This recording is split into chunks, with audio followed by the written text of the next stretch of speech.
ইরানের সর্বোচ্চ নিরাপত্তা সংস্থার প্রধান আলী লারিজানিকে হত্যার চূড়ান্ত প্রতিশোধ নেয়ার হুমকি দিয়েছেন সেনাপ্রধান মেজর জেনারেল আমির হাতামি। বুধবার এক বিবৃতিতে এই হুমকি দেন তিনি। বিবৃতিতে ইরানি সেনাপ্রধান বলেছেন, আলী লারিজানি এবং অন্যান্য শহীদদের হত্যার প্রতিশোধ নেওয়া হবে। উপযুক্ত সময়ে এবং স্থানে অপরাধী আমেরিকা এবং রক্তপিপাসু জায়ানবাদী শাসক গোষ্ঠীকে একটি চূড়ান্ত, প্রতিরোধমূলক এবং দুঃখজনক জবাব দেব আমরা।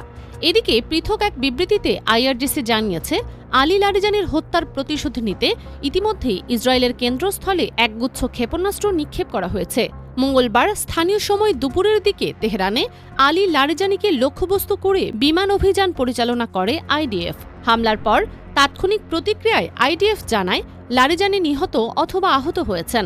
পরে বুধবার লারিজানির মৃত্যুর খবর নিশ্চিত করে ইরান।